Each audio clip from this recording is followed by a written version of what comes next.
Voici la courbe théorique de l'herbe, auquel nous allons découvrir différents points clés d'intervention selon la période de pousse.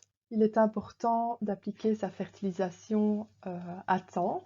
Pour les régions du Brabant wallon et du pays de Herve, c'est-à-dire les bonnes régions en Wallonie, on va plutôt privilégier d'appliquer sa première fertilisation début mars. Ensuite, pour ce qui est de l'Ardenne, des régions un peu plus froides, on va plutôt l'appliquer à partir de mi-mars jusqu'à fin mars. Pour la Haute-Ardenne, par contre, on va plutôt attendre début avril.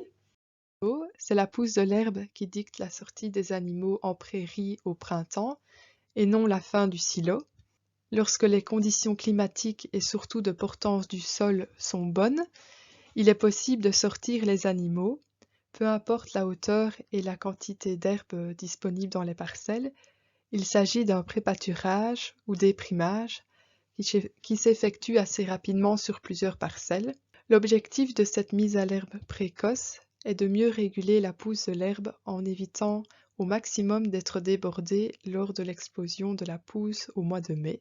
Faucher tôt, on va commencer à faucher en pleine période de pousse de l'herbe. Donc il s'agit de réaliser des stocks dès qu'il y a de l'herbe.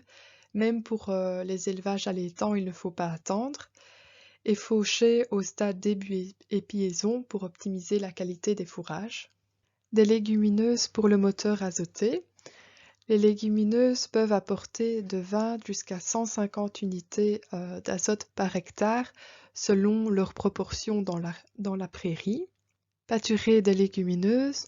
En période estivale, les légumineuses ont plus de résilience à la sécheresse et il peut être judicieux de pâturer ces parcelles à ce moment-là.